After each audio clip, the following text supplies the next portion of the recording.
Buenos días, señores alumnos. Bienvenidos al curso de cirugía. Les habla el doctor José Cabala Chión. Hoy día vamos a tratar el tema de inflamación y también aspectos de la respuesta fisiológica frente al trauma. Comenzaremos hablando sobre un concepto del tema que vamos a tratar. Pues es un proceso vital, ya que sucede en los organismos vivos, ¿no? Los objetos inertes no presentan inflamación. Por ejemplo, un metal se dilata, ¿no? Por efecto térmico, pero eso no es inflamación, ¿no? Entonces, es un proceso vital, dinámico, porque la vida es movimiento, ¿no es cierto? Pues bien, si este es un proceso inherente de los seres vivos, también van a suceder una serie de fenómenos, ¿no? En forma secuencial o simultánea. ¿Qué fenómenos estamos hablando? Fenómenos que ocurren en el plasma, ¿no? Fenómenos humorales, fenómenos con participación de los vasos sanguíneos, son los fenómenos vasculares, y, lógicamente, una serie de células que están comprometidas en este proceso. ¿Y por qué también tiene que también estar intervenido el metabolismo? Se altera el metabolismo como consecuencia de este proceso. ¿Y por qué ocurre? Pues simplemente es una respuesta frente al daño, frente a la injuria provocada por diversos agentes. Ahí tienen ustedes físicos, químicos y biológicos. ¿Qué más? También puede ser local o puede ser generalizada. En este último caso se conoce como el síndrome de respuesta inflamatoria sistémica o SIRS. ¿Qué características hay en este proceso? Ya hemos dicho que es una respuesta protectora frente a los agentes nocivos, ¿no? Y que puede ser local o sistémica. También está relacionada con el proceso de reparación y cicatrización, o sea que una vez eliminado el agente agresor, ¿no? Debe de producirse una reparación de este daño. En ocasiones, cuando es una respuesta excesiva, ¿no? Puede resultar más bien un daño, una respuesta nociva para el propio hospedero. Tenemos, por ejemplo, el shock séptico, que es la expresión clínica de una respuesta inflamatoria generalizada y descontrolada. Aquí esquematizamos dos cuadros, la inflamación aguda y la inflamación crónica. Como ustedes están viendo aquí, en la inflamación aguda, el infiltrado inflamatorio predomina los neutrófilos, ¿no? Ocurre tempranamente, hay menos efectos colaterales y se supone que da una rápida recuperación porque el proceso es breve relativamente en el tiempo. Estamos hablando de unos días, ¿no? Y, digamos, anatomopatológicamente, aparte del infiltrado inflamatorio, encontramos el exudado, ¿no? Por otro lado, en la inflamación crónica, predomina el infiltrado mononuclear, ¿no? Linfocitos. Y hace su nombre mención a que demora más tiempo, ¿no? Es una duración prolongada, hay mayor fenómeno de destrucción tisular y por lo tanto la reparación tisular también va a demorar, con una característica de que el tejido cicatricial no reemplaza la función del tejido lesionado en mayor o menor grado, de acuerdo al grado de la lesión. Acá tenemos también otro esquema, ¿no? Aludiendo a los tipos de inflamación. Por un lado, la inflamación aguda, que son bien notorios los cambios vasculares, y hemos dicho que se predomina el infiltrado de neutrófilo, ¿no? Y la lesión tisular es mínima o limitada, permitiendo una, digamos, completa recuperación posteriormente. En cambio, la inflamación crónica, como ustedes ven en la parte baja, ¿no? De este slide, ya se forman nuevos vasos, hay infiltrado el mononuclear, ¿no? Y predominan los fenómenos cicatrizales. Y la fibrosis, si es muy intensa, puede haber hasta pérdida de la función, incluso del órgano, no recupera totalmente, ¿no? Ejemplo de esto, por ejemplo, es una insuficiencia renal crónica, ¿no? Que se llegó por una pielonefritis crónica, y esta pielonefritis crónica es producto de sucesivas infecciones, ¿no? A nivel renal, por ejemplo, ¿no? Ejemplo de la pérdida de la función por un fenómeno inflamatorio crónico. Pues bien, vamos a hablar ahora sobre las definiciones. Entonces, ¿qué cosa es infección? Es simplemente una respuesta inflamatoria producida, ¿no?, por la presencia de organismos que han invadido a tejidos normalmente estériles. Es una infección.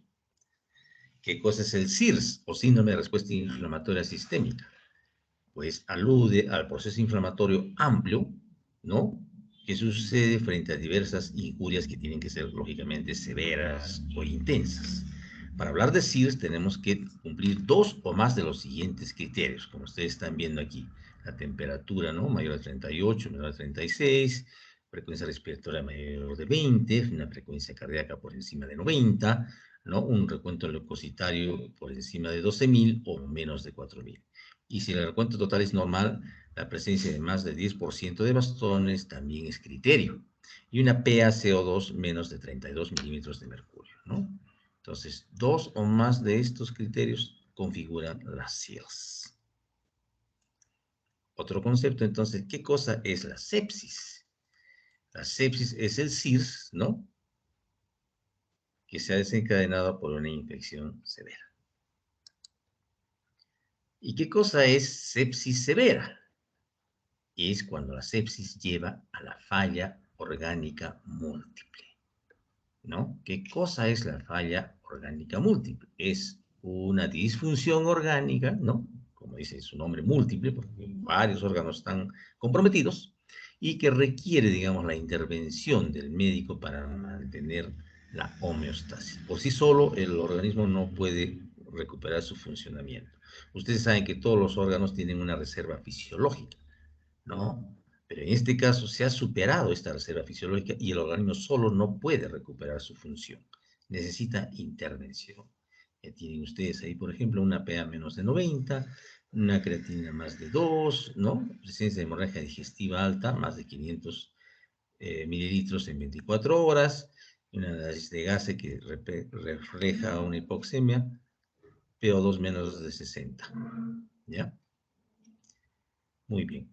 Ustedes saben que el shock es una hipoperfusión, ¿no es cierto? En este caso, séptico es por una, esta insuficiencia circulatoria es generalmente por una infección, ¿no? ¿Y por qué está diciendo aquí la hipotensión? No siempre el shock es hipotensión, no es sinónimo. ¿Por qué? Ustedes saben de que en el shock séptico hay una fase inicial hiperdinámica. Entonces, teóricamente, ¿no?, hay un aumento de gasto cardíaco o hay una compensación inicial. Pero en la microcirculación ya comienza a haber, digamos, un defecto. Ya no hay una adecuada perfusión, ¿no es cierto? A eso es lo que se estaba aludiendo. Muy bien, entonces tenemos que infección, ¿qué cosa era? Proceso inflamatorio por la invasión de microorganismos en tejidos normalmente estériles. Sepsis, ¿qué cosa?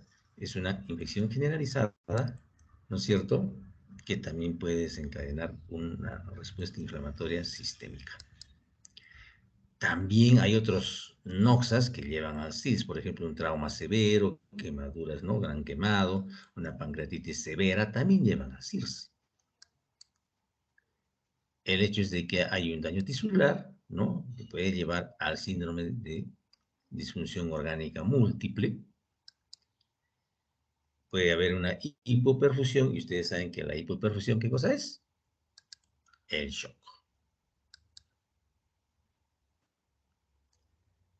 Aquí también es otro esquema, visto desde otro punto de vista. ¿Qué es lo importante?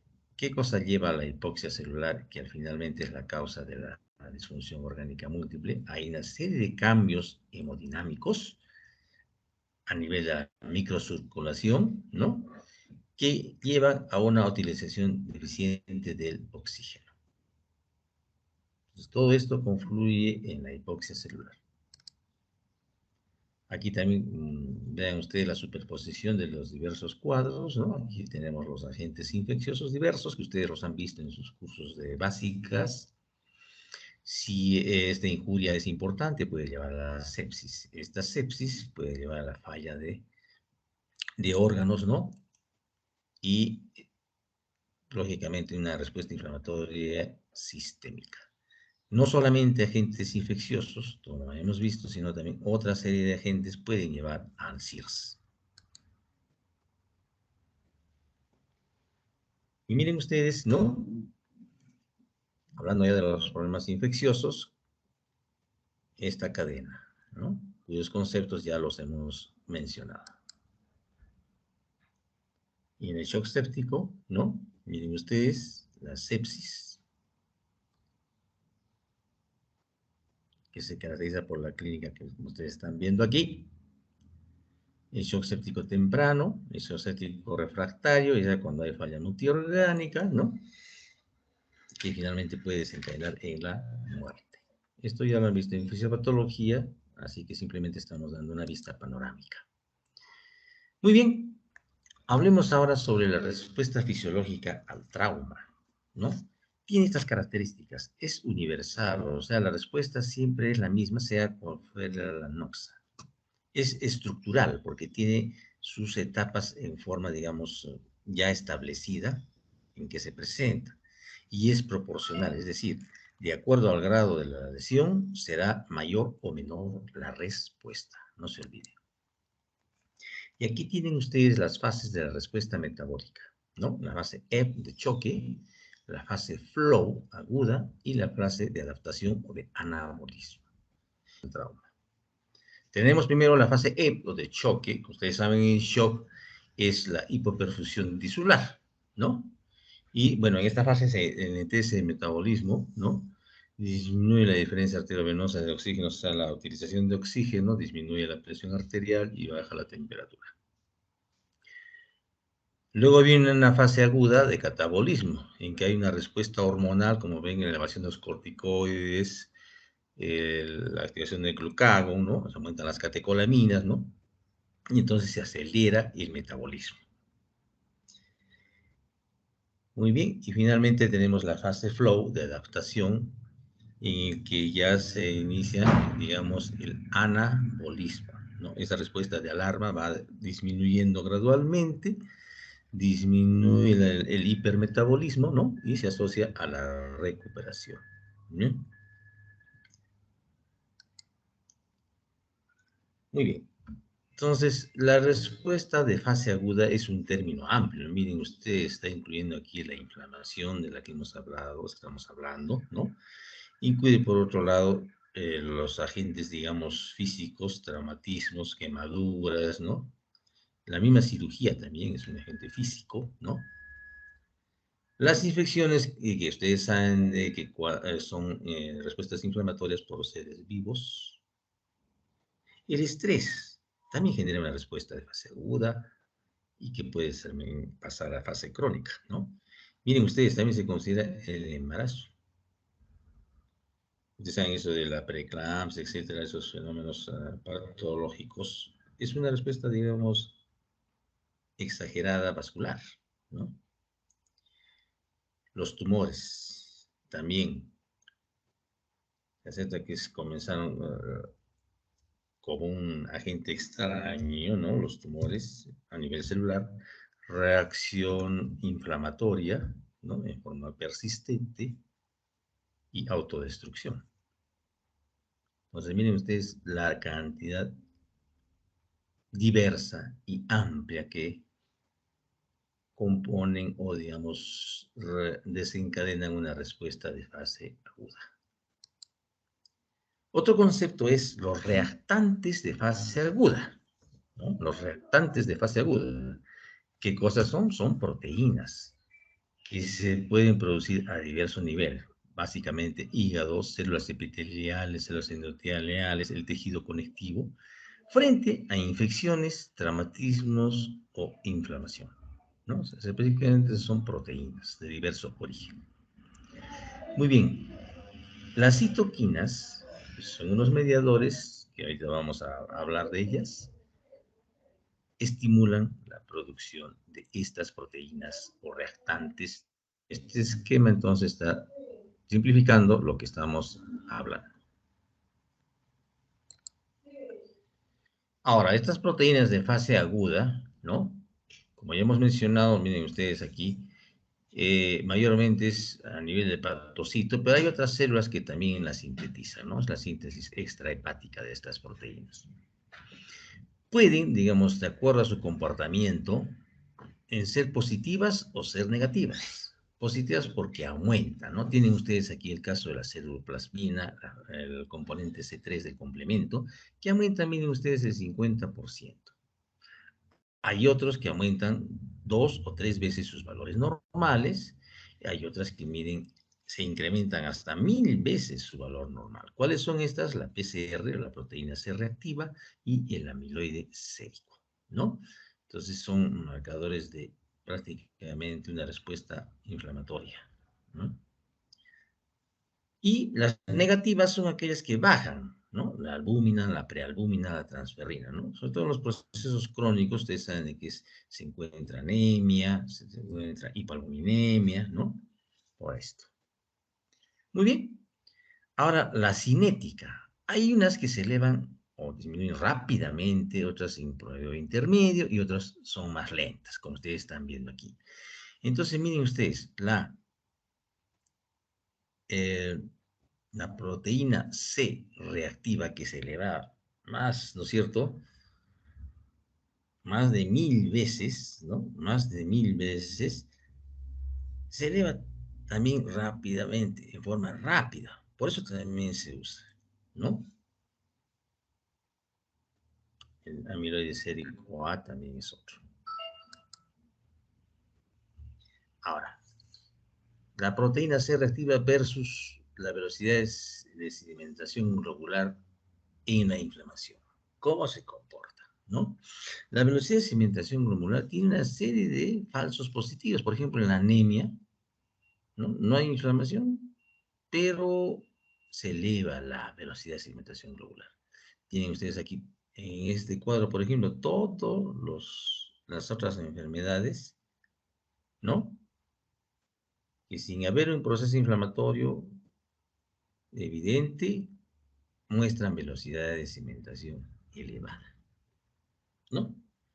Ahora, la PCR más bien tiene en la obesidad, ¿no? Un falso positivo. Y también da la PCR falsos negativos, que quiere decir que habiendo, ¿no? Procesos inflamatorios como ser infecciones óseas, articulares leves en el lupus, ¿no? Te da un falso negativo. Por lo tanto, como ustedes saben también, en todas las pruebas laboratoriales no hay una 100% sensible, ¿no? Que nos va a detectar los verdaderos positivos. No lo es así. Pero de todas maneras, en la práctica, ¿no? Se tiende a usar más actualmente la PCR. Ahora, con un fin didáctico, vamos a hablar de las etapas de la inflamación. ¿Qué fases? Habíamos dicho que había una serie de fases en la inflamación. Primero tenemos la agresión, en el cual, digamos, todo el daño que recibe el hospedero es por el agente causal. Después se produce, lógicamente, una reacción, una respuesta frente a este daño, ¿no? Que desencadena el huésped para defenderse de esta agresión. Y finalmente, un equilibrio en el cual se llega a la curación, ¿no? Eso es lo que trata de decir estos esquemas. Otro aspecto, ¿no? Sobre las fases de la inflamación.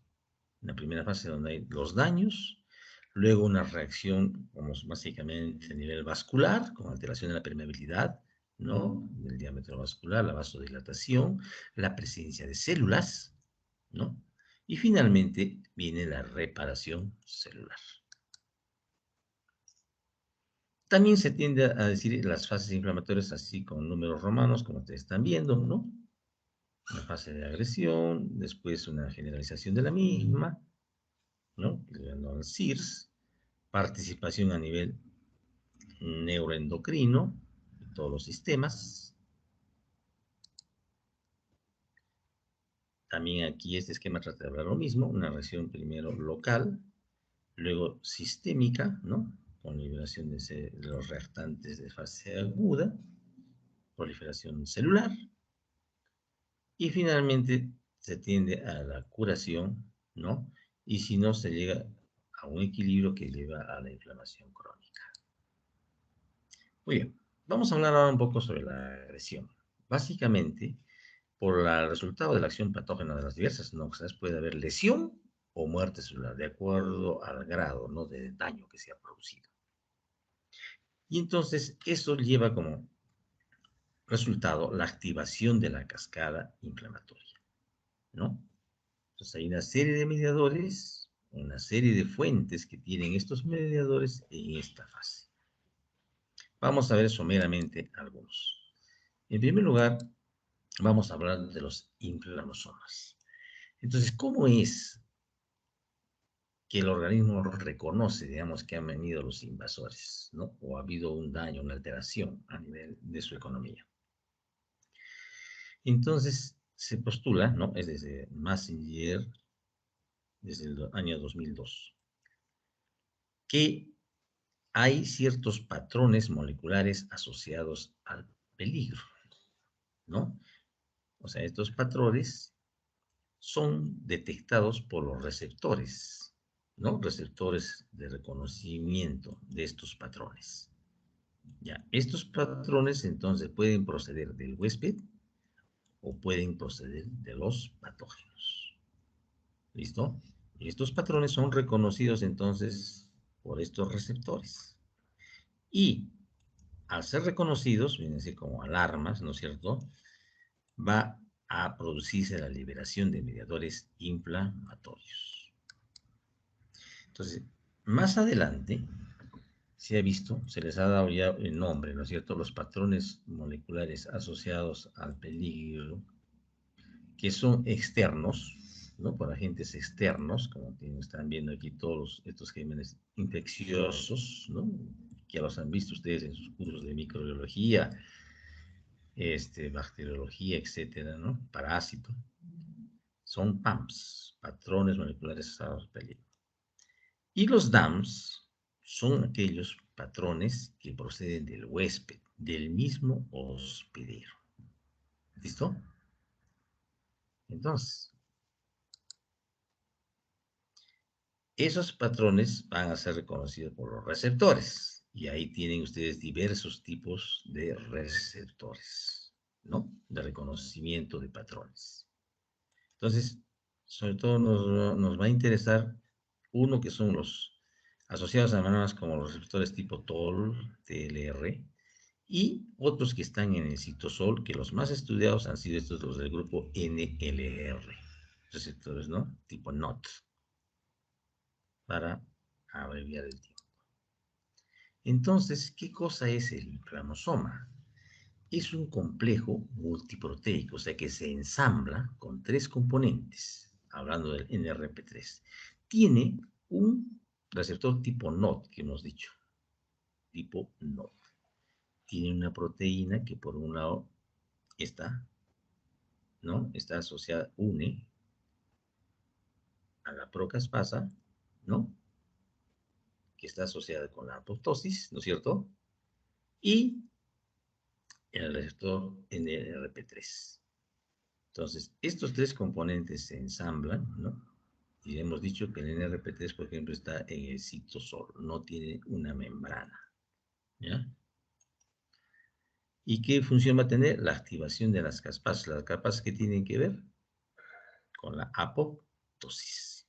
Entonces, ¿qué es el inflammasoma? El inflammasoma es un ensamblaje de tres componentes. Primero, un receptor tipo NOT, ¿ya?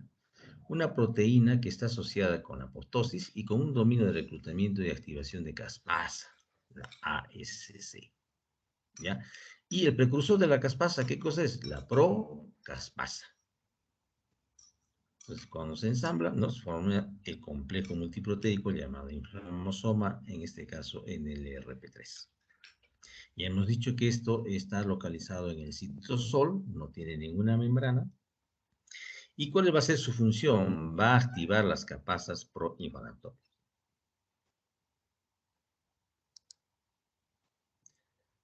Una vez más, para ubicarlo, ¿no? El NLRP3 está en la familia de los receptores tipo NOT, citosólicos. ¿Ya? Y también va a favorecer la activación de la prointerleuquina 1 beta, ¿no?, generando interleuquina 1 beta. Y junto con la caspasa va a favorecer la apoptosis o muerte celular. Ahora, ¿cómo se activa? Habría una primera señal y una siguiente señal, ¿no? Esta primera señal que está por la presencia de PAMs o DAMs, ¿no es cierto? Entonces va a ser reconocida por el receptor de reconocimiento de patrón y va a activar a nivel del núcleo el factor nuclear kappa beta. Y la segunda es que se va a ensamblar el inflamosoma, ¿no? Ya saben ustedes que tiene el NRP, la ACC y la caspasa. Entonces, la caspasa activada va a dar muerte celular por infección, por eso se llama piroptosis. Y también va a activar la prointerleuquina 1 beta, transformándose en interleuquina 1 beta, que va a ser, digamos, una promotora de la inflamación, entre otros, ¿no? Es una citoquina promotora de inflamación. Aquí ya un poco más detallado, ¿no? Cómo es que se activó el inflamosoma NRP3. Primero la primera señal, que va a activación del factor nuclear kappa beta. Luego la activación de prointerleuquina 1 beta a interleuquina 1 beta, ¿no? La activación de la caspasa y todo esto va a llevar a la muerte celular. Ahora, ¿qué enfermedades están asociadas a la hiperactivación del inflamosoma? Aquí tienen ustedes. Miren ustedes, enfermedades crónicas, aterosclerosis, diabetes, etcétera, ¿no? Que tienen que ver con la activación del inflamosoma, que puede ser en forma aguda o en forma crónica. Miren ustedes. Las citoquinas, ¿qué son? Proteínas o glucoproteínas, que son también mediadores de la respuesta inflamatoria. Se originan en diversas, o sea, no son exclusivas de un solo origen. Y también tienen una acción múltiple y redundante. Quiere decir que cada citoquina no es que tenga una función específica. Varias pueden cumplir la misma función. Otra característica que son de una acción local y una acción sistémica. Ahora, la clasificación de las citoquinas hay diversos criterios, ¿no? Por ejemplo, así, el tipo 1, las tipo 2, ¿no? De acuerdo a su origen, o de acuerdo a su función, pueden ser proinflamatorias o antiinflamatorias. También, de acuerdo a otra función, las quimioquinas, por ejemplo, la interleuquina 8, la quimiotáctica de los monocitos, ¿no? Atraen células, entonces son quimiosinas. Otros que son factores estimulantes de colonias y otros que son factores de crecimiento, o sea, de acuerdo a la función, se pueden agrupar también. También podemos decir las que tienen que ver con la inmunidad innata o la inmunidad específica, que sería muy largo entrar en detalle, para que entonces los invito a que revisen ustedes los cursos que ya ustedes han hecho previamente y que aquí estamos resumiendo en estos slides. También interviene en la diferenciación de linfocitos, ¿no?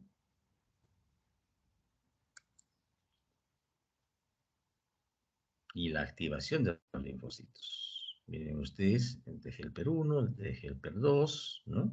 El TGLPR17, los reguladores, linfocitos T reguladores. Muy bien, entonces, como les digo, en aras del tiempo no vamos a entrar en detalles, simplemente tengan ustedes en cuenta que tienen estas diversas funciones las citoquinas, ¿no? Por ejemplo, aquí, ¿qué cosa es? El citotóxico, que es un antígeno y el anticuerpo. El antígeno es reconocido por la célula presentadora de antígeno, ¿no es cierto? Mediante el TNF-alfa, ¿no es cierto? Se va a producir la diferenciación de los linfocitos, porque este está en HELP0, el HELPER1, ¿no? Se va a ir a la inmunidad celular, y el HELPER2 a la inmunidad humoral. Ustedes ya lo han hecho en sus cursos de básicas, así que simplemente aquí le estamos dando una vista panorámica. Un ejemplo, por ejemplo, cómo se conjugan, ¿no?, los inflamasomas y las citoquinas es en la pancreatitis aguda. Que por un lado, miren ustedes bien la activación, se produce la activación del tripsinógeno, ¿no?, que va a producir daño celular, ¿no? Se van a liberar entonces, en este caso, TAMS, ¿no? Y la activación del factor nuclear kappa beta, con consecuencia el ensamblaje, ¿no?, el ensamblaje del inflamosoma. Entonces hay dos: la activación del tripsinógeno, liberación de DAMs, patrones moleculares, digamos, propios del huésped, participación, digamos, también externa de la activación por el alcohol, ¿no? Esto lo vamos a ver con más detalle cuando hablemos de la pancreatitis aguda, pero mientras tanto, entonces tienen ustedes el concepto que digamos, se conjuga, ¿no?, la activación del inflamosoma, la liberación de citoquinas y se activa el proceso inflamatorio. Aquí otra vista, por ejemplo, en la pancreatitis aguda, ven ustedes la participación de las citoquinas, ¿no?, la reacción sistémica que se produce sobre todo en los cuadros severos. También en el shock séptico tienen participación las citoquinas, ¿no? Ustedes tienen el famoso lipopolisacárido, las diversas manifestaciones sistémicas, ¿no?, y lo que ocurre en el shock séptico. Como les digo, entrar a detallar cada caso nos llevaría mucho tiempo, ya ustedes lo han revisado, pero si tengan a la vista el concepto panorámico, ¿no? Esta triada, que es la falla microcirculatoria, ¿no?, que lleva a la falla multiorgánica y finalmente, digamos, puede llegar en la muerte.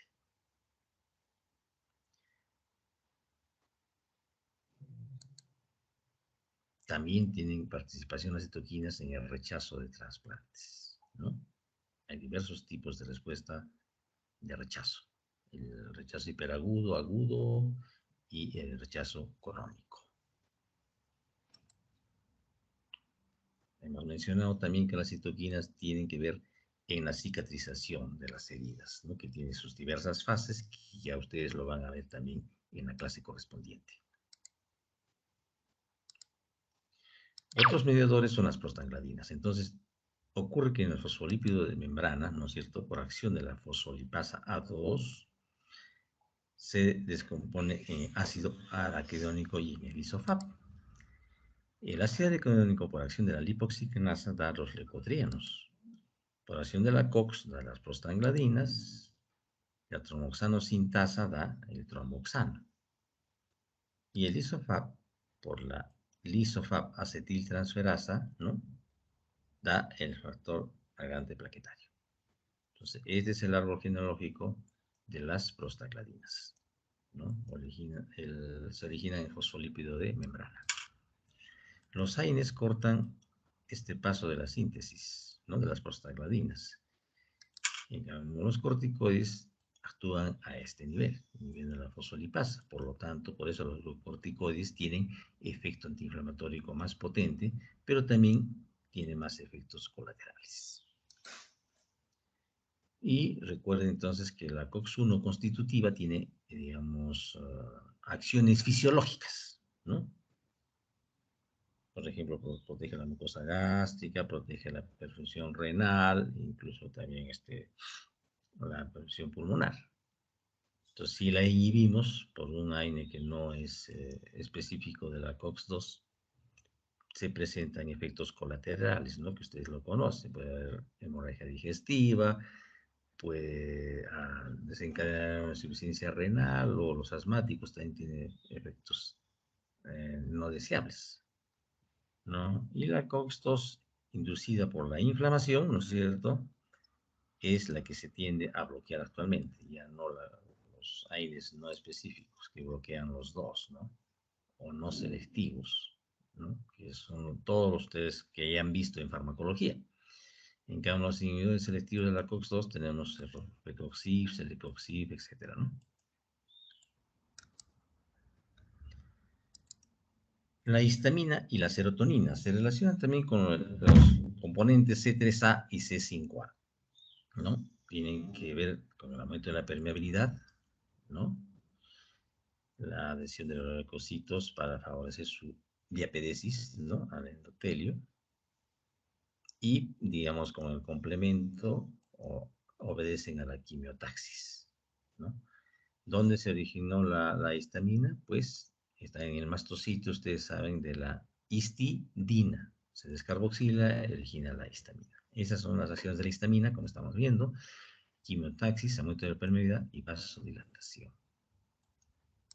Pero el rol fundamental de la histamina, entonces, si bien es cierto, favorece la migración de los leucocitos, ¿no?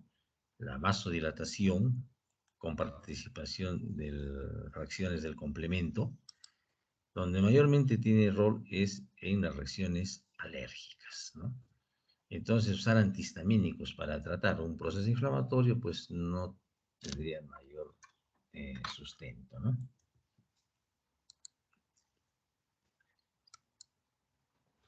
Ahora vamos a hablar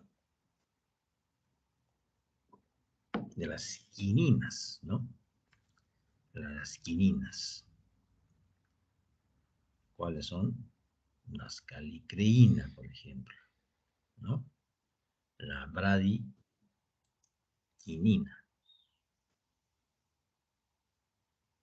¿Y qué cosa es esto? Miren ustedes, esto es una balanza fisiológica. ¿Qué cosa es el factor 12A? Es el factor activado, ¿no es cierto? El factor de Eichmann es en la cascada de la coagulación. Entonces tenemos aquí la cascada de la coagulación. Y aquí tenemos el sistema fibrinolítico, o sea, el que diluye el coágulo. Es decir, que hay un equilibrio en la coagulación y la anticoagulación. Y aquí están las quininas, ¿no? Entonces, este factor de 12A que tiene que ver con la coagulación, a su vez también miren ustedes cómo está activando la precalicreína en calicreína. ¿Y qué va a hacer la calicreína? Va a dar origen al sinógeno de alto peso molecular que es la bradiquinina, ¿no? A través del sinógeno de alto peso molecular va a originarse la bradiquinina, ¿ya? Y finalmente también la calicreína va a hacer que el plasminógeno se transforme en plasmina. Y ustedes saben de que esto diluye a el coágulo de fibrina. ¿Qué quiere decir esto entonces? La coagulación a la vez está activando una vía para la anticoagulación, para que haya un equilibrio. Entonces, ¿qué pasa en la inflamación? En la inflamación se rompe este equilibrio entre coagulación y anticoagulación. Se consumen los factores de coagulación, ¿no es cierto? Y se favorecen hemorragias. Por un lado hay microtrombosis y por otro lado hay hemorrosis. Ese es el cuadro que ustedes conocen como la coagulación intravascular diseminada. Entonces, cuando la inflamación es severa, entonces se rompe este equilibrio entre la coagulación y la anticoagulación.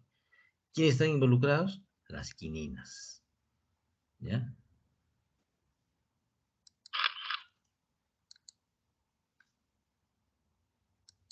Los radicales libres de oxígeno. ¿Cuáles son? Ahí tienen ustedes el superóxido, el peróxido de hidrógeno, el radical hidroxilo. ¿No? ¿Dónde se produce? En neutrófilos y macrófagos. ¿Qué acción tienen? Parasiticidas y bactericidas. ¿Cómo así? Alteran la membrana celular, ¿no? Las proteínas y el ADN, dando daño tisular también. Muy bien. Entonces, se producen a diversos niveles. Miren ustedes, membrana plasmática, mitocondrias, citosol, peroxisoma, en el retículo. O sea, hay diversos, digamos, microorganitos celulares que van a liberar los radicales libres.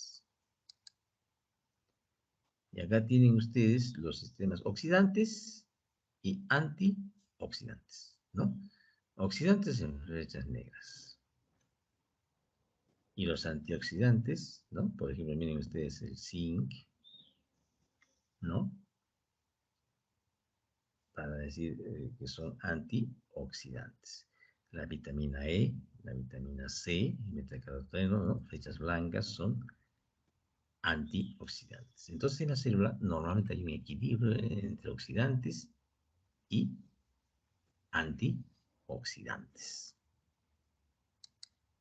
Pero sin embargo, digamos, la contaminación ambiental, como están viendo ustedes, radiación ionizante, la radiación de la luz ultravioleta, etcétera, o con el metabolismo, con el paso de los años, ¿no es cierto?, lleva crónicamente a un estrés oxidativo, ¿no?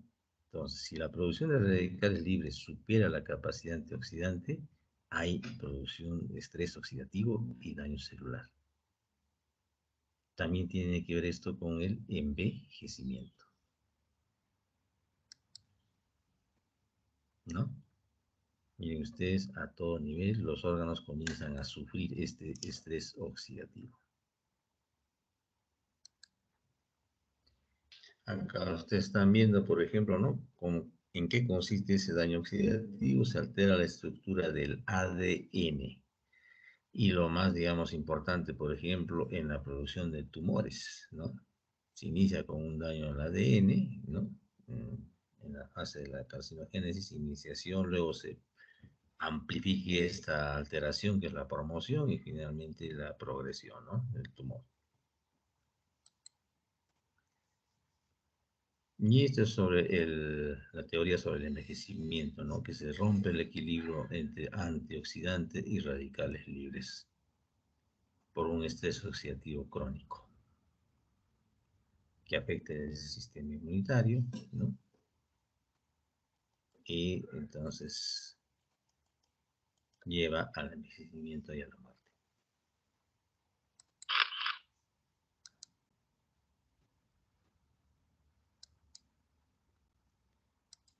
Finalmente, el óxido nítrico, ¿no? Es producir endotelio macrófagos. Ahí tienen ustedes su función, básicamente la más importante, vasodilatador.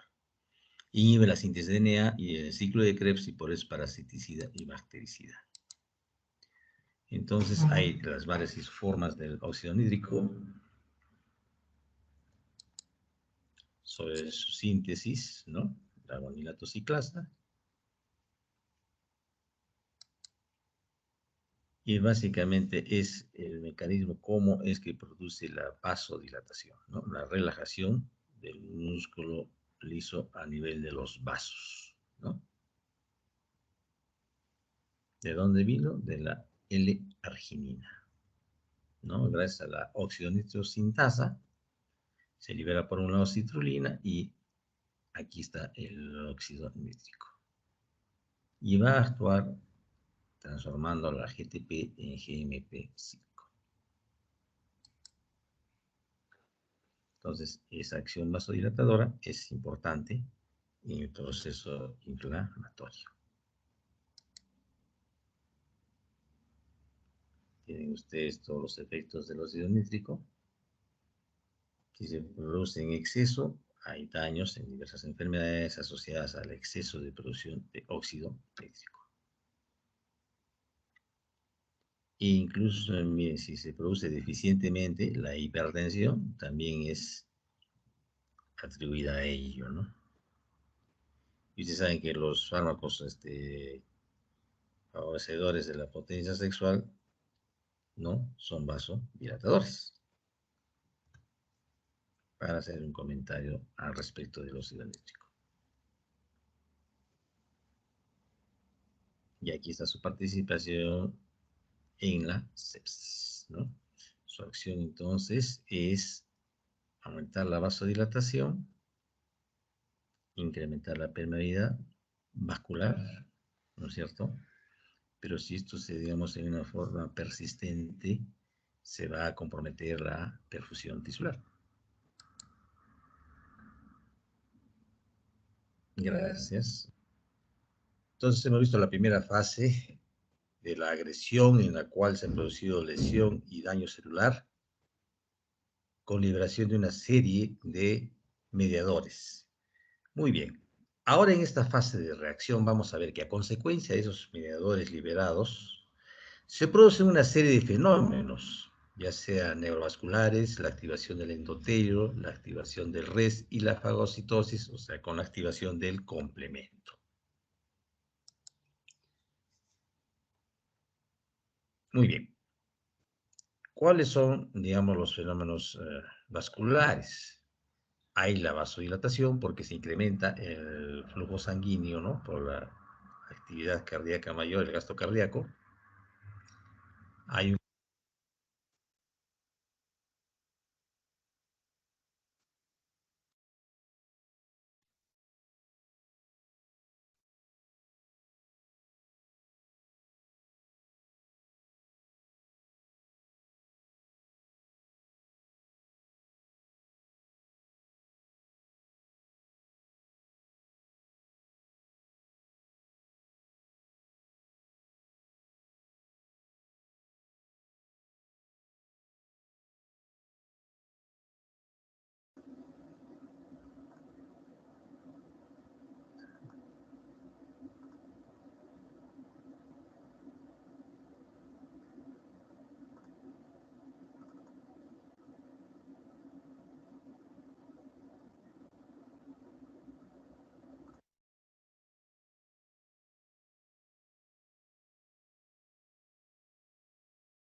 Buenos días, buenas tardes, ¿me escuchan? Buenas tardes, doctor, sí se le escucha. Ya. Entonces vamos a empezar con el tema referido, digamos, desde el punto de vista de la cirugía, las infecciones que pueden presentarse, ¿no? Tanto a nivel de la piel como a nivel de los organismos internos. Pero antes tenemos que hacer una breve reseña, ¿no? Que hoy en día, digamos, los cirujanos afrontamos directamente con los pacientes que vienen por emergencia. Generalmente vienen por emergencia pacientes adoleciendo unas injurias o patologías, ¿no? Derivadas, digamos, de la contaminación por gérmenes, tanto bacterias como de virus, ¿no? Y que prácticamente requieren intervención quirúrgica, ¿no? O de repente son pacientes que se operaron y que presentan como complicación, ¿no? Una serie de infecciones debido a que vienen ya con comorbilidades, es decir, vienen ya, digamos, de terrenos en el cual han sido expuestos, ¿no? A la invasión y a la multiplicación bacteriana, ¿no? E incluso aún se dice de que a pesar de que se pueda, digamos, tener mucho cuidado en asepsia y antisepsia del material, ¿no? Y de la zona, digamos, del paciente, suele haber un pequeño porcentaje de complicaciones quirúrgicas por las infecciones.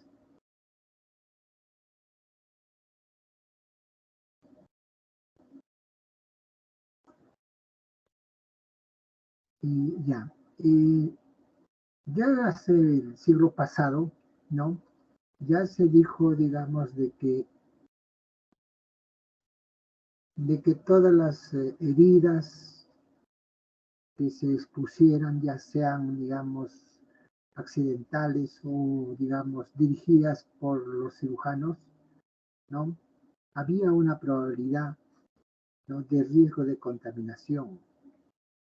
Es decir, en aquellas heridas limpias de cirugías, como por ejemplo cirugía de mama, cirugía, digamos, de hernias, ¿no? O cirugías, digamos, de nivel cerebral, eminentemente son cirugías catalogadas como limpias, ¿no? Sin embargo, a pesar de ser, digamos, procedimientos limpios, siempre había una pequeña tasa de la posibilidad de riesgo de que se infecte, ¿no? Y en aquellos, digamos, pacientes que son sometidos a una intervención quirúrgica, ¿no? Y porque hay, digamos, patologías que deben ser operadas, ¿no? Como en el caso de apendicitis inicial, estadios iniciales, ¿no? O digamos cirugías de vesícula, teóricamente por litiasis, también hay la posibilidad de riesgo de contaminarse la herida hasta un 7%, ¿no? Y si fuera, digamos, por decir, una herida para tratar de operar un paciente, por ejemplo, con una apendicitis gangrenada, ¿no? O purulenta, entonces este riesgo aumenta. O por heridas penetrantes por arma blanca, ¿no? El riesgo va aumentando hasta un 15%. Y cuando son, digamos, eh, patologías complicadas como peritonitis con colección intraabdominal, ¿no? Prácticamente el porcentaje pues se eleva mucho más. Es decir, no hay ninguna herida que sea por accidente o dirigida mediante el cirujano que esté libre, excepto que tenga una excepción, digamos, de que no pueda contaminarse, ¿no? Pero para esto tenemos que ver eh, el antecedente, que las heridas generalmente cuando se infectan son provocadas por bacterias o por virus, ¿no? Y digamos, el desafío está cómo poder combatir a este tipo de noxas si ellos prácticamente han existido desde los inicios de la, digamos, de la existencia de este planeta y han pasado a lo largo de siglos o miles de años, ¿no? Han tolerado, han soportado, han resistido, ¿no? Cambios ambientales, cambios, digamos, profundos que ha tenido la naturaleza en sí, han podido sobrevivir. Seres más superiores que ellos han existido cuando han habido estos cambios de la naturaleza, llámese terremotos, maremotos, ¿no? Y cómo uno puede pensar que los dinosaurios, tremendos animales, no hayan dejado de existir, sin embargo estos organismos, no diminutos, muchos de ellos microscópicos, en su gran mayoría, han sobrevivido. Y es que prácticamente ellos, ¿no? Siempre, digamos, tienen un mecanismo de defensa que es la resistencia a los cambios naturales de la naturaleza y sobre todo a la mutación. Hoy en día estamos enfrentando, ¿no? Grandes mutaciones de virus, ¿no? En sus diferentes variables. Estamos viviendo en carne propia lo que está pasando y estos genes están demostrándonos que son mucho más poderosos que nosotros porque son muy difíciles de poder combatir y muy difícil de poder eliminar. Tenemos que tener en cuenta que el organismo nuestro también produce una serie de defensivos, es decir, tenemos nuestro sistema inmune que va a producir toda una amplia gama de elementos que nos protegen, ¿no? Es decir, el sistema inmunitario en base a los anticuerpos, ¿no? Y en base a otros elementos defensivos de la inmunidad como neutrófilos, leucocitos, de la serie blanca, debe existir un equilibrio entre ellos y las bacterias, ¿no? Ese equilibrio hace que nosotros no seamos presa fácil de estas noxas o estas, digamos, elementos, ¿no? Cuando se rompe el equilibrio, ¿no? Es prácticamente cuando se produce la infección. Cuando predominan las bacterias o los virus por encima del sistema defensivo y autoinmune que tiene el paciente, es cuando se va a desarrollar como complicación la infección. Entonces, nosotros los cirujanos estamos en constante, digamos, lucha, ¿no?, contra estas bacterias, y por eso es que tratamos de que nuestras cirugías sean lo más limpias posible, ¿no?, y nuestros instrumentos sean los más estériles posibles. Sabemos que se va a contaminar, pero tratemos dentro de lo posible de que no sea, digamos, muy frecuente.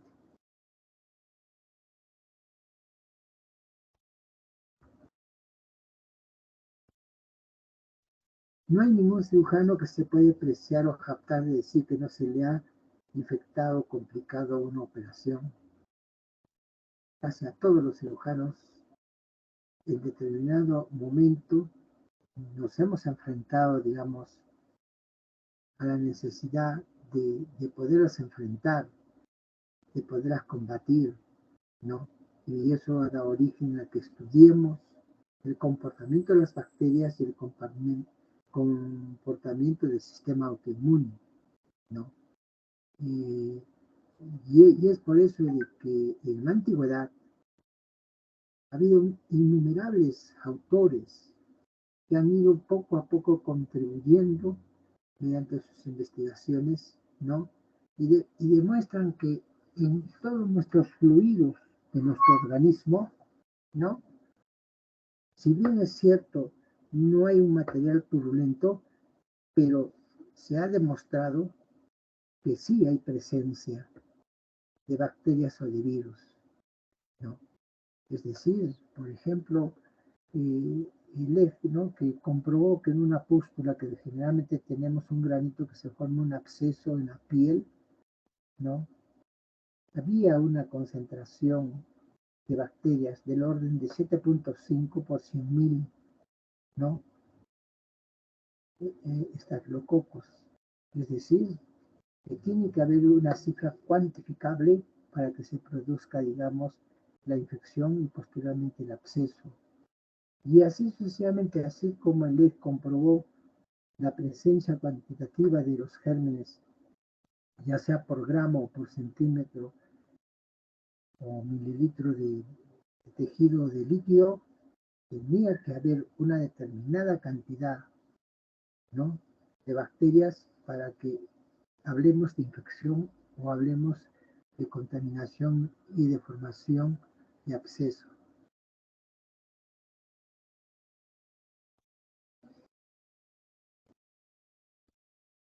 Hasta incluso cuando se hace, digamos, implantes, cuando se hace, digamos, injertos, ¿no?, es vital que para que se presente una infección haya esta cuantificación bacteriana, ¿no?, de más de 100.000 bacterias por gramo o por mililitro de fluido, ¿no?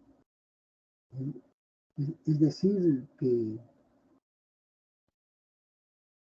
todas las infecciones que vemos, celulitis, ¿no?, erisipelas, ¿no?, para hablar de infección tiene que cuantificarse o ser cuantificada por más de 100.000 bacterias, ya sea por gramo, por centímetro o por mililitro, ¿no? Es decir, por menos, digamos, no se va a presentar las infecciones en esos niveles.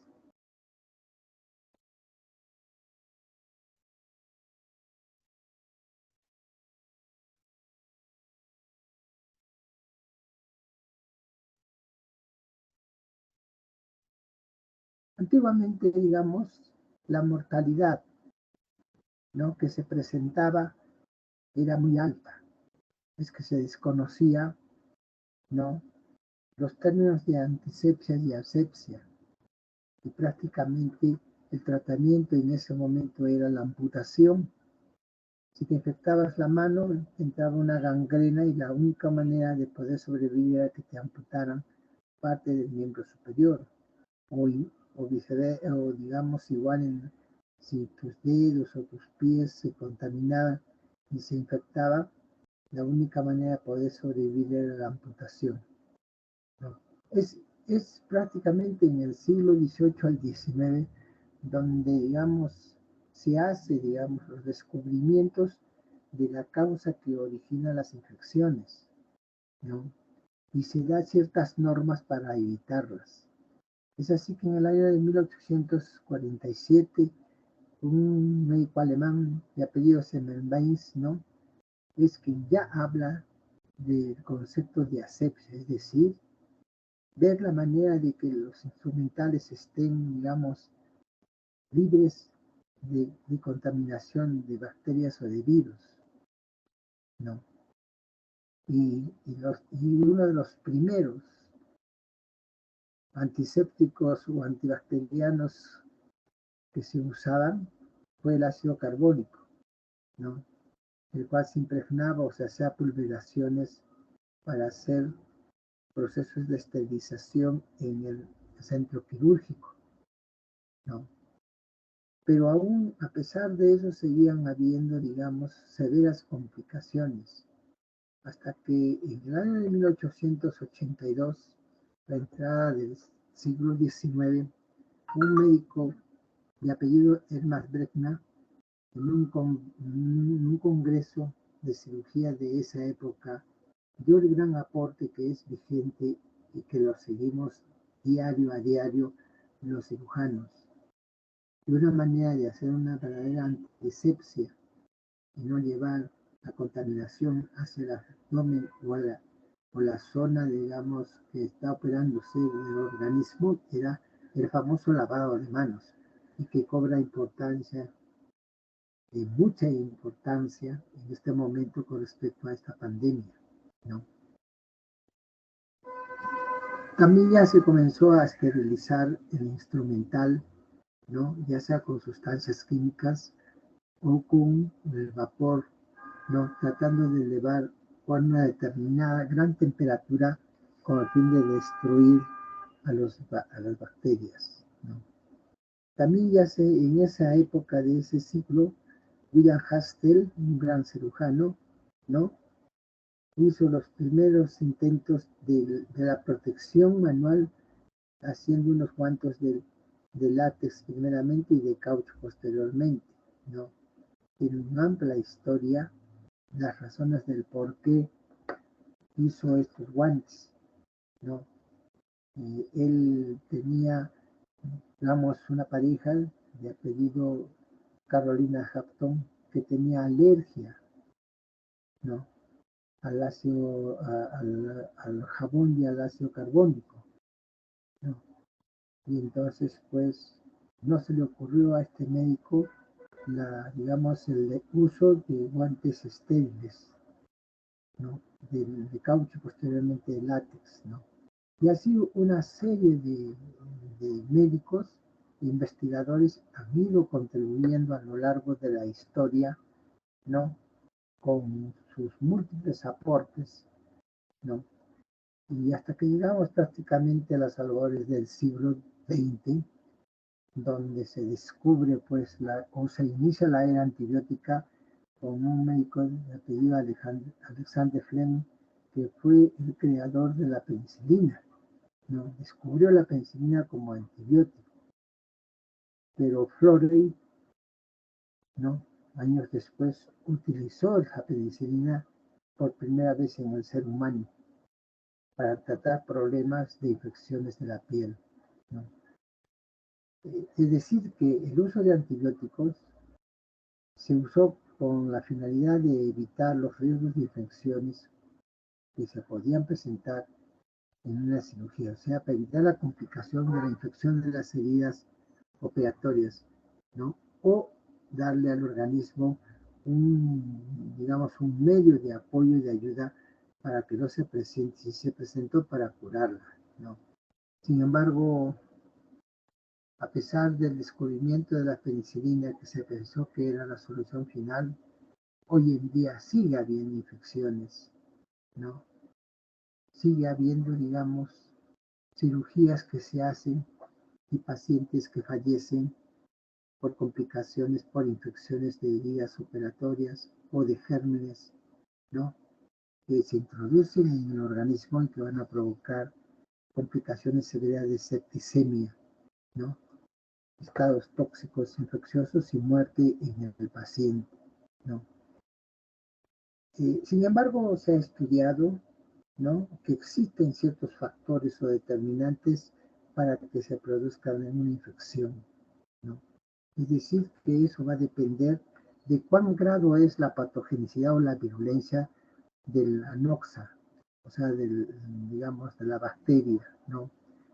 Y también cuánto está dañado el sistema defensivo del organismo de la persona, o sea, del huésped. Es muy importante también en qué ambiente se desarrolla esta cirugía, ¿no? Y también qué técnica quirúrgica es la que se emplea en ese momento, ¿no? Para resolver, digamos, los problemas que son necesarios intervenir, ¿no? No se puede estar operando horas y de horas, ¿no? Las cirugías tienen que ser más prácticas en el menor tiempo posible, porque de eso va a depender, del menor tiempo posible y del menor día de hospitalizaciones que pueda tener el paciente para disminuir la posibilidad de infecciones a nivel de la herida o del órgano que se ha operado, ¿no? Cuando hablamos de la patogenicidad de las bacterias, ¿no?, estamos hablando, digamos, del potencial por el cual estas bacterias pueden producir una infección en una persona normal, ¿no? Y digamos, que puede ser mortal cuando se presenta en pacientes o personas que tienen un compromiso grave del sistema autoinmune defensivo, ¿no? Como dijimos, lo ideal es que haya un factor de equilibrio entre las defensas del organismo de la persona y la virulencia microbiana del gen, ¿no? Sin embargo, estas bacterias, a lo largo de la historia de los años, que han soportado tremendos cambios de la naturaleza, han adquirido ciertas propiedades que las hacen un poco difíciles de poder combatir. Por ejemplo, muchas bacterias tienen unas cápsulas gruesas, ¿no? Y por tener cápsulas gruesas resisten, ¿no?, a un mecanismo defensivo que es la fagocitosis, ¿no? Hay otros que resisten a la destrucción, digamos, intracelular, ¿no? Es decir, no se funden con los fagosomas, o sea, no son fácilmente eliminados, ¿no? Hay otro tipo de bacterias que digamos, resisten a una serie de enzimas, como las enzimas pancreáticas, ¿no? Resisten, o sea, no, estas enzimas que para otro tipo de tejidos son, digamos, eh, comprometidos, ellos prácticamente la resisten, ¿no? Más aún todavía existe un pequeño grupo de bacterias que no solamente son resistentes, sino que elaboran dentro del organismo una serie de sustancias tóxicas, ¿no? Y el cual va a traer como consecuencia que se destruyan o se lesionen, ¿no?, no solamente las células, sino los tejidos, ¿no? Y hay otras bacterias que producen elementos neurotóxicos, ¿no?, que van a ocasionar que la transmisión por la sinapsis no se produce. Es decir, estos seres unicelulares, bacterianos o virales han adquirido a lo largo de los miles de años de existencia que han tenido ciertas capacidades de resistencia, ¿no? Y que persistirán de por vida muchos años más. El ser humano se desaparecerá y ellos seguirán, digamos, viviendo. Cuando hablamos del organismo, la persona, o sea, del huésped, ¿no? Si tiene su sistema autoinmune, digamos, bien fuerte, bien establecido, y no tiene ninguna otra comorbilidad debilitante, entonces sí va a existir ese equilibrio. Pero cuando no la tiene, entonces va haber ese desequilibrio y va a ser presa fácil, presa fácil, ¿no?, de estas bacterias o de estos virus. Entonces, prácticamente, ¿no?, tiene que haber, digamos, un sistema defensivo fuerte en el paciente que pueda equilibrar y combatir las, digamos, las propiedades digamos, adquiridas por las bacterias para mantenerlas, ¿no?, y no tengamos infecciones a futuro y nuestra cirugía sea un éxito.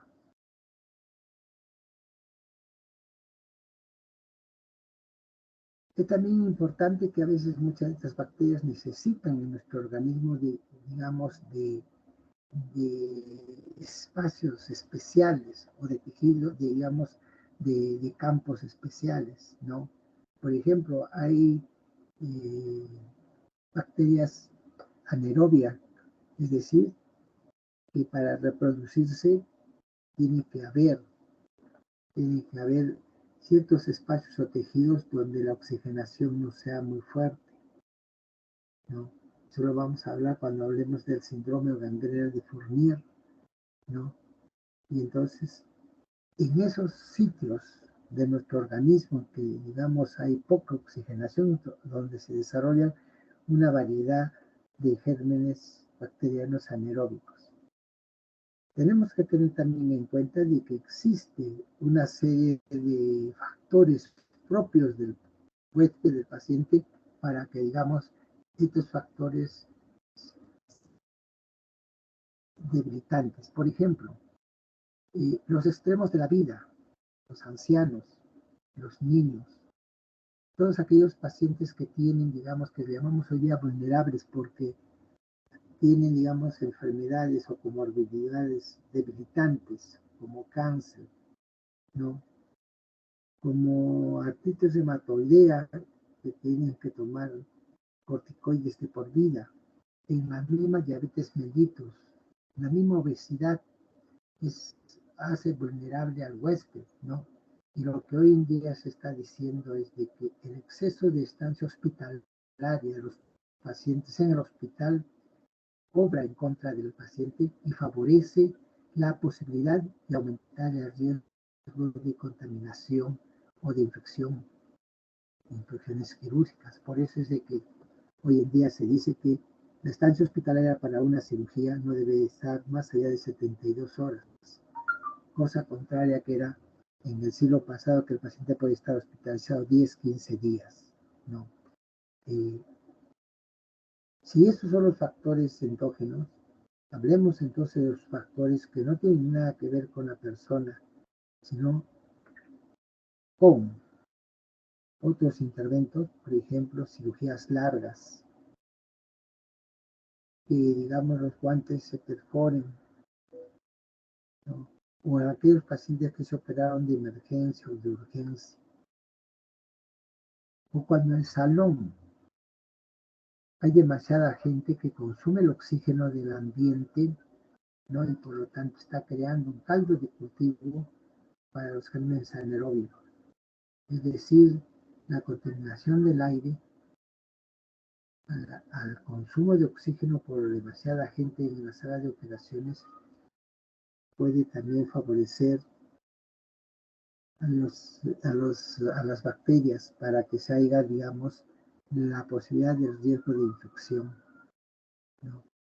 Por eso es de que los hospitales en este momento no permiten, digamos, la presencia de los alumnos, y en sala de operaciones hasta antes de la pandemia solamente se permitía 1 o 2 alumnos del grupo entrar a la sala de operaciones, especialmente basados en este punto, ¿no?, que es el consumo de oxígeno del campo operatorio, ¿no?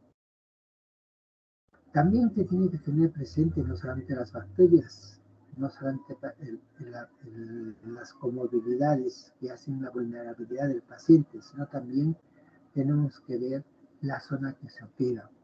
Y acá entra la antisepsia, ¿no? O sea, digamos, si no lavamos bien la herida, si no limpiamos bien en la zona operatoria podemos pasar o dejar pasar bacterias. Cuando en una afección severa no hacemos una buena limpieza, un buen lavado, ¿no? Con bastante agua y jabón, entonces va a haber acumulación de líquidos y por lo tanto la presentación de la enfermedad. Es decir, que es una multiplicidad de factores que intervienen para que se produzca una infección que provoca la complicación del acto quirúrgico.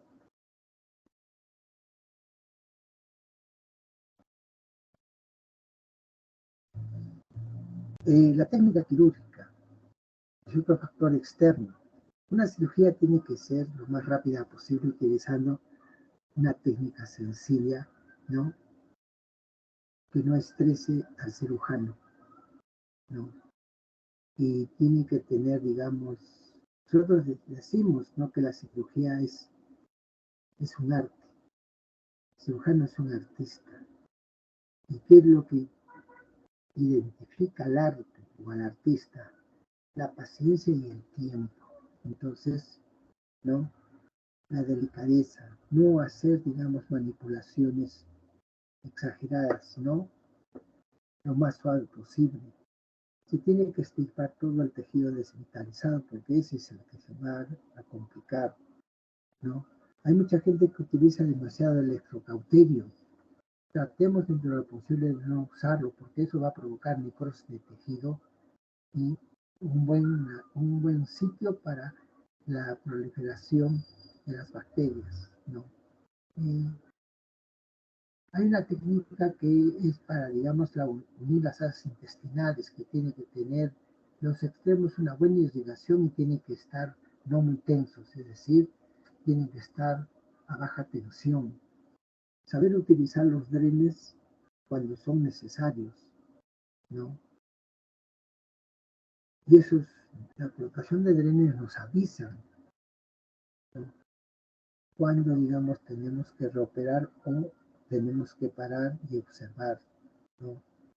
Es decir, estos son, digamos, los factores más importantes que debe tener en cuenta el cirujano para evitar, ¿no? Que se presente una infección, digamos, quirúrgica en el sitio de la operación.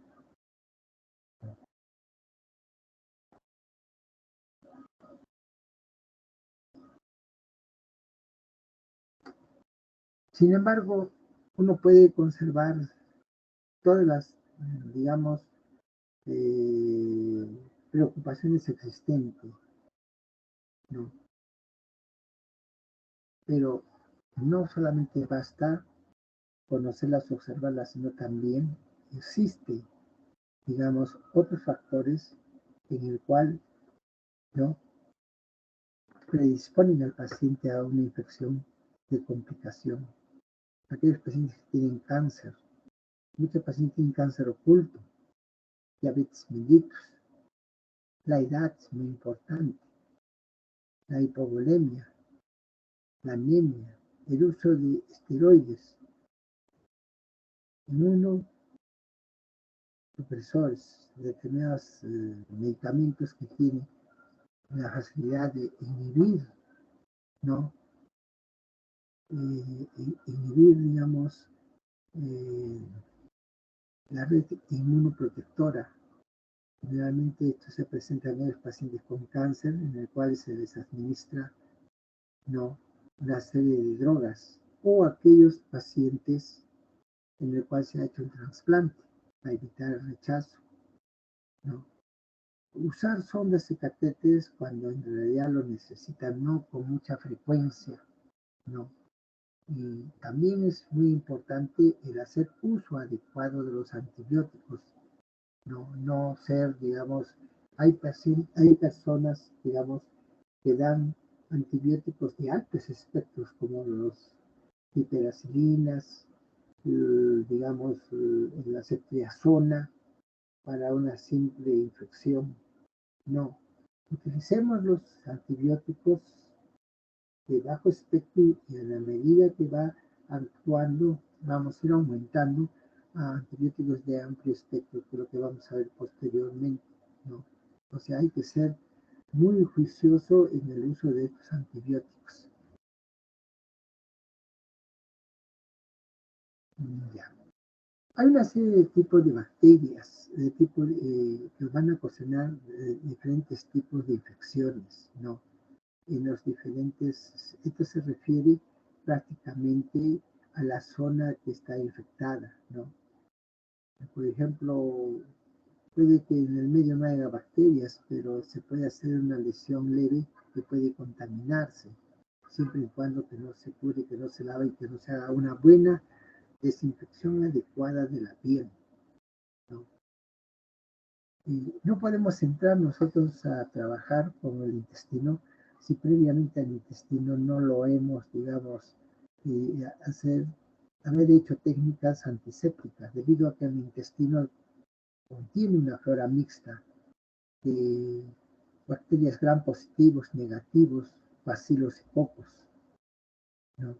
Entonces, si entramos a operar un intestino, la flora que no le hemos preparado es la que nos va a jugar un papel preponderante digamos, en que se produzca la infección, ¿no? También, a veces uno se pregunta, dice, ¿por qué los traumatólogos y los pacientes que operan corazón no quieren que el paciente tenga una caries dental? Precisamente para evitar, ¿no? Para evitar, digamos, el traslado de las bacterias, ¿no? Hacia la zona operatoria, ¿no? O sea, tenemos que preparar el intestino, de hacer una descarga de su potencial bacteriano, disminuir la concentración de bacterias, y eso se hace con los enemas que tienen un arrastre mecánico o la administración de soluciones, digamos, hiperosmolares que jalan agua y van a provocar pues una diarrea interna, va a provocar que el intestino jale agua hacia la luz intestinal y es como haberle puesto pues un enema, ¿no? En el cual va a provocar en el paciente disturbios intestinales de tipo de diarrea y con lo cual van a eliminar, ¿no?, una buena concentración de gérmenes, ¿no? También los que trabajan colocando prótesis exigen al paciente que no tenga infecciones a distancia, como por ejemplo caries dental, ¿no? Entonces tiene que tener primeramente un tratamiento por el odontólogo para desfocalizar sitios potencialmente infectados, ¿no? Hacer uso de los antibióticos en forma profiláctica y después hacer uso de los antibióticos en forma, digamos, ya no profiláctica, no, en una forma ya definitiva como parte del tratamiento, ¿no? Sin embargo, hay una serie de cuadros que suelen presentar ciertos pacientes, un porcentaje es pequeño, que se denomina como de la alergia, es decir, defectos inmunitarios, ¿no?, que van a traer como consecuencia que el paciente, digamos, tenga, digamos, ciertas comorbilidades, ¿no?, que hacen que su sistema autoinmune no trabaje bien, que no forme anticuerpos, ¿no? O sea, está ante la presencia de una bacteria, pero no forma anticuerpos, se mantiene una actitud eminentemente pasiva y negativa, favoreciendo la infección del lugar, del sitio del acto quirúrgico, ¿no? Y esto puede deberse, digamos, a que hay una serie de alteraciones que probablemente en la clase anterior el doctor Cabal les ha hablado, ¿no?, de la respuesta, digamos, antiinflamatoria o inflamatoria, ¿no? Todos los elementos que les ha hablado el doctor Cabal en la clase anterior, ¿no?, pueden venir o estar de menos o estar ausente. Puede que la respuesta inmunosupresora no provoque, digamos, que la cascada de mediadores o interleuquinas disminuya, el factor de necrosis tumoral esté ausente o muy disminuido, que las prostaglandinas estén ausentes o muy disminuidos. Es decir, ¿no?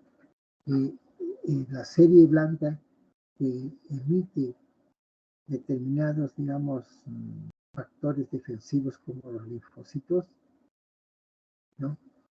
Hacen, digamos, que no actúen bien, ¿no? Y por lo tanto no pueden eliminar las bacterias y favorezcan la infección. Es decir, eso ya son problemas netamente del sistema autoinmune, ¿no? Hay una serie de infecciones conocidas y cotidianas que podemos tener, por ejemplo, la celulitis. La celulitis fue descrita hace mucho tiempo atrás por Celso, ¿no? Y dice que puede haber rubor, tumor, calor, picor, ¿no? Y generalmente es la piel donde se produce estas infecciones.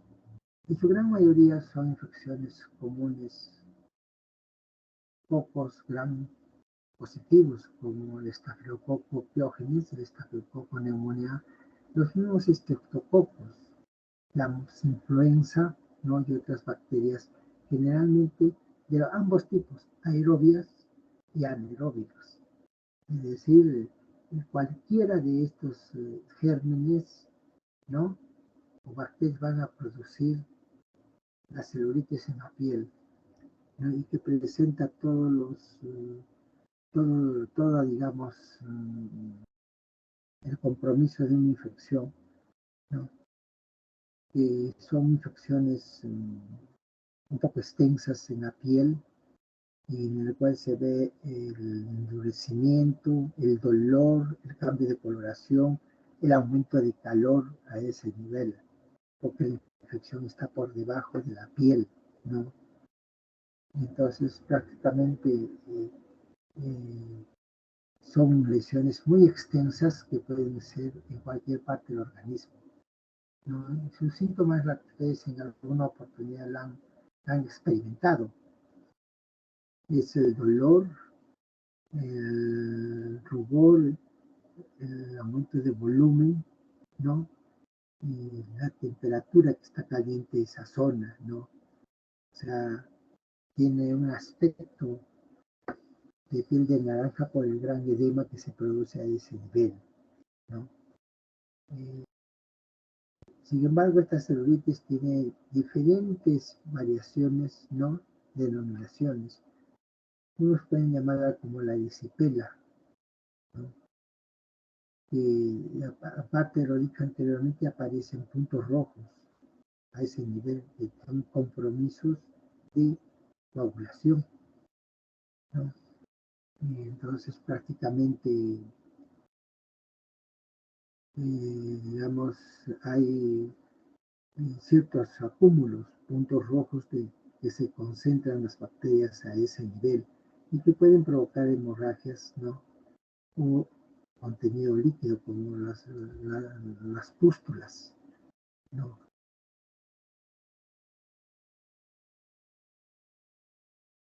Entonces, pues, la clínica ya la sabemos, ¿no? Generalmente son pacientes que tienen alza de temperatura, ¿no? Y, digamos, sudor, tumor, ¿no?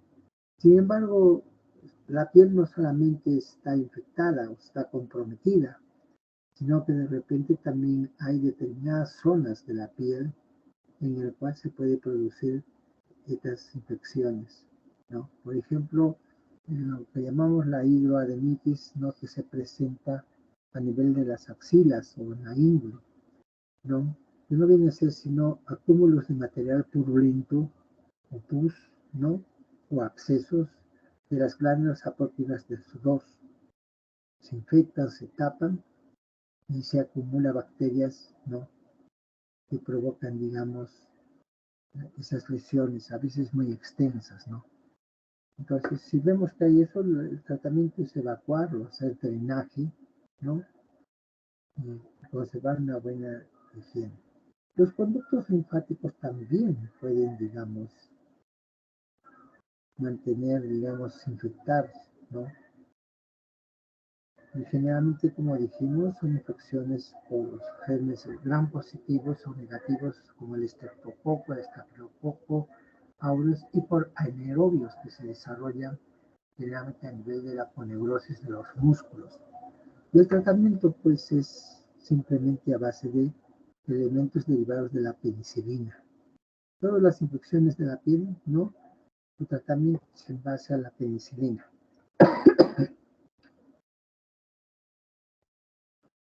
Al inicio, la celulitis es la diseminación que compromete al celular, ¿no? Cutáneo extensamente.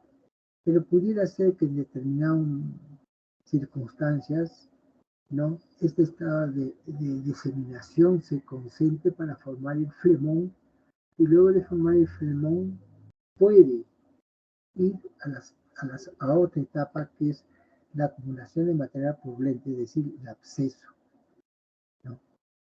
Que no viene a ser sino la desintegración de los tejidos circundantes a ese nivel. Se entiende que va a haber malestar general, compromiso del estado de conciencia, alza de temperatura y dolor, sobre todo en la zona comprometida de la piel, ¿no? Estas infecciones que forman absceso deben drenarse lo más prontamente posible, porque si no va a seguir destruyendo más tejido. Y en la clínica, el examen físico es muy importante ver si hay fluctuación o no hay fluctuación. Si hay fluctuación, es sinónimo de que hay una colección, ¿no? O pus, o digamos material citrino a ese nivel, ¿no? Entonces, prácticamente al hacer, digamos, la depilación, ¿no? O el drenaje, ¿no? Entonces se va a eliminar bacterias y material necrohemorrágico, ¿no? Y aparte de que al abrir la herida va a oxigenarse esa zona, y por lo tanto le va a crear un campo negativo para que los gérmenes puedan seguir reproduciéndose.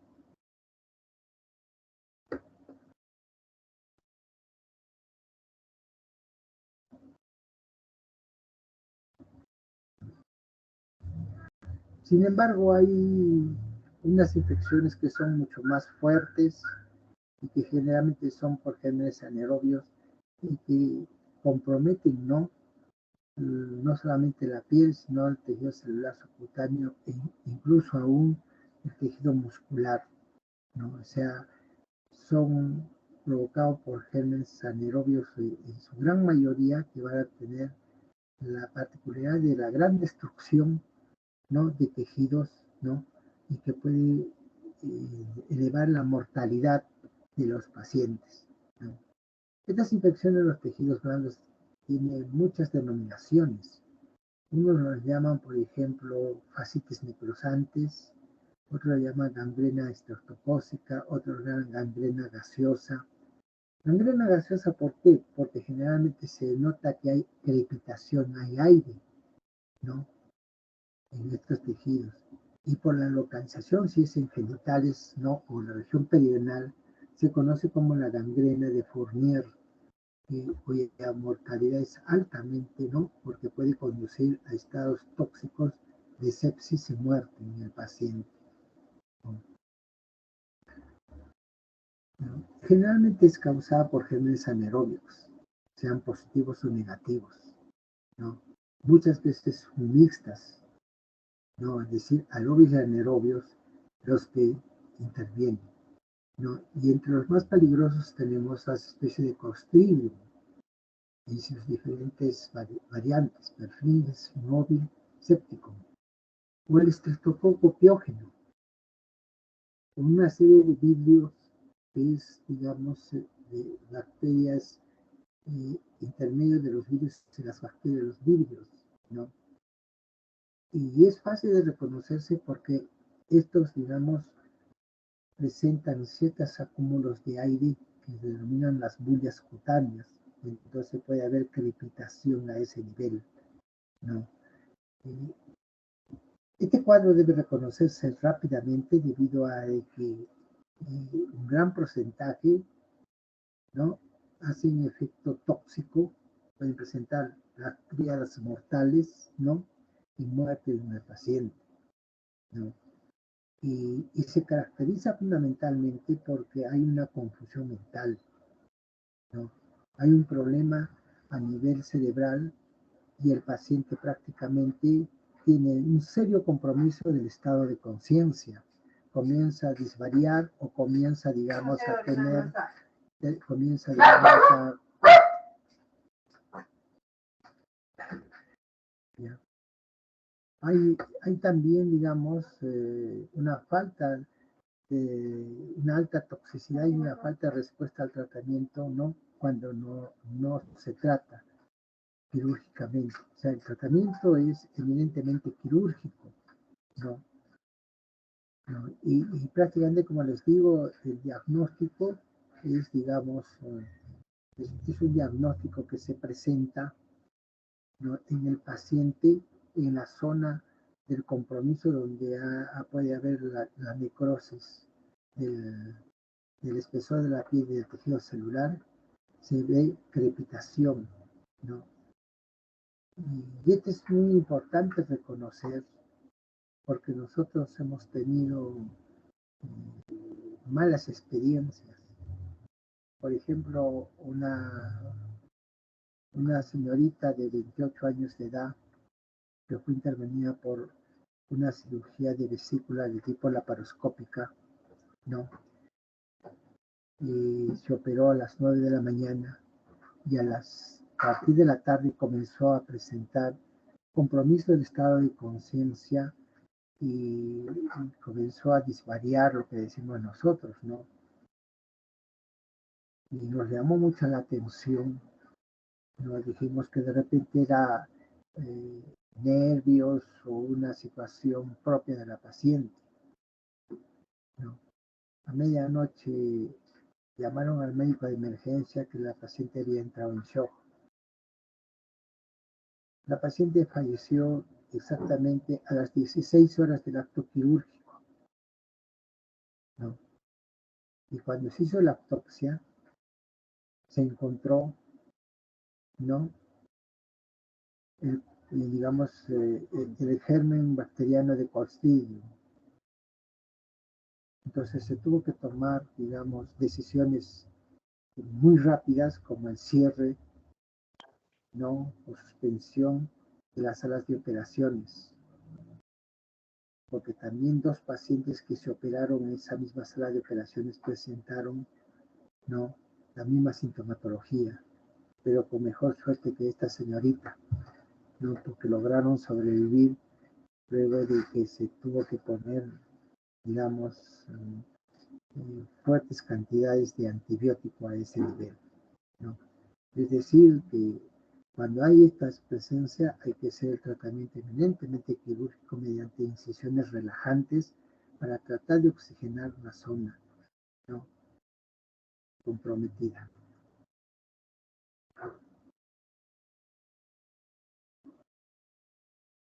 Otra infección propia que es también muy rápida de desenlace fetal es cuando los pacientes se infectan con el germen del tétano, ¿no? Aparte de la sintomatología y clínica que presenta, este germen elabora dos toxinas que son dañinas al organismo. Una, la tetanoespasmina, que puede condicionar el espasmo, ¿no? Y porque hay un bloqueo de la sinapsis. Y la tetanolicina, que es cardiotóxica y que causa hemodiálisis en el paciente.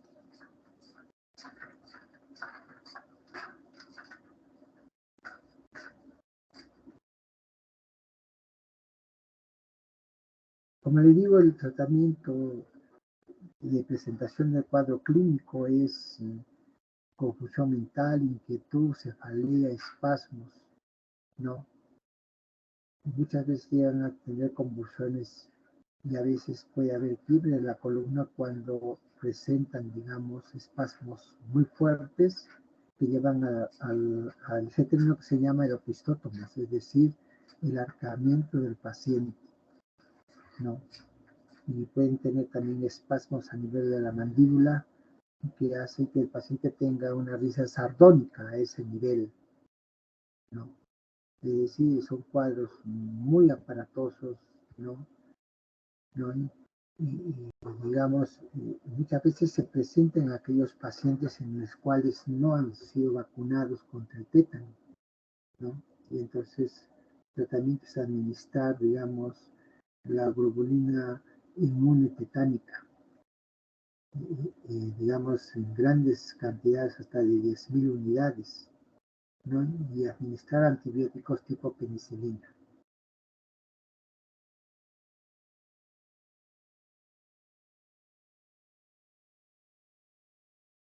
Hay otras infecciones, ¿no? Es el carbúnculo, el anthrax, es decir, múltiples abscesos cutáneos generalmente se presentan a la altura de la cara posterior del cuello, ¿no? Y que compromete las glándulas cutáneas y a los folículos pilosos y se interconectan a manera de una red, de una maraña, ¿no? Y entonces el tratamiento también es a base de penicilina, ¿no? Y es debido a la obstrucción de la zona de la salida del folículo piloso, se obstruye y entonces se acumula, se infecta y se da este tipo de infección, ¿no? Muy poco la vemos nosotros, pero en el Asia y en el África son muy comunes, ¿no? Como dijimos, son trayectos fistulosos profundos que se forman entre los folículos pilosos, ¿no? Y el problema es de que muchas veces puede condicionar tromboflebitis a nivel cerebral, que es de causa mortal. Donde hay que tener mucho cuidado, ¿no? En este paciente. No se conoce la causa, ¿no? Por cual se provoca, ¿no? Como les digo, el tratamiento es quirúrgico haciendo drenaje amplio y uso de cantidades de antibióticos muy elevados.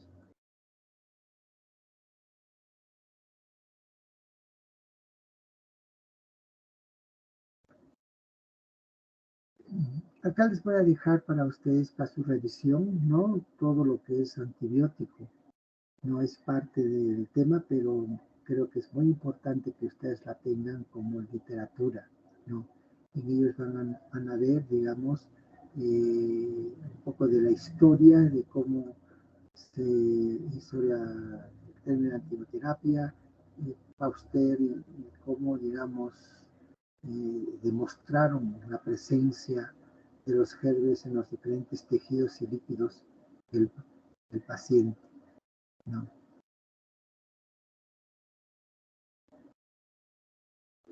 Ahí tienen cómo se usan los antibióticos, ¿no? Todo, digamos, la manera de usar la antibioterapia, digamos, terapéutica, los tipos de antibióticos, su definición y sus características propias que tiene el paciente, que tienen estos antimicrobianos, ¿no? También vamos a ver cómo se clasifican, ¿no? Y una serie de aspectos que es necesario como literatura para que ustedes la lean, ¿no? Y tengan conocimiento de lo que estamos hablando, ¿no?